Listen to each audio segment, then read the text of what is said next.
Penari ni sebab kulit hitam, kulit gelap. Apa masalah korang ni? Itu dah jadi kat anak Kak Lin. Tu yang malas ni, manusia-manusia macam ni. Menyebabkan diorang ni rasa insecure, tak confident, down.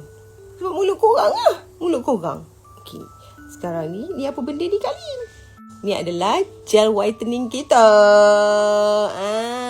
Inilah yang Kak Lin pakai setiap kali Kak Lin tunjuk dalam live.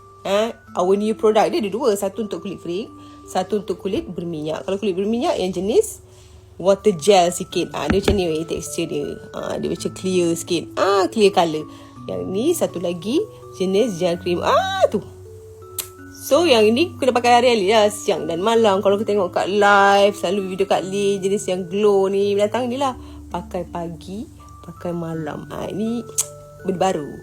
Benda baru nanti. Ini final R&D. Setelah 4 kali R&D, finally menjadi. So back to kita punya cerita tadi.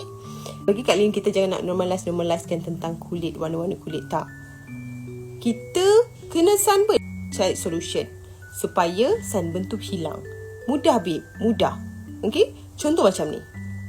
Alhamdulillah, ni memang produk terbaik lah yang pernah saya cuba. Kulit saya pun memang hitam lah juga. Hitam lah kot masuk ni no.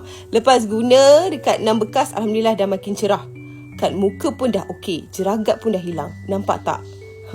Konsistennya itu paling penting. Tak kisah hang pakai apa, tak kisah hang makan apa, tak kisah hang guna apa, dengan syarat kena konsisten.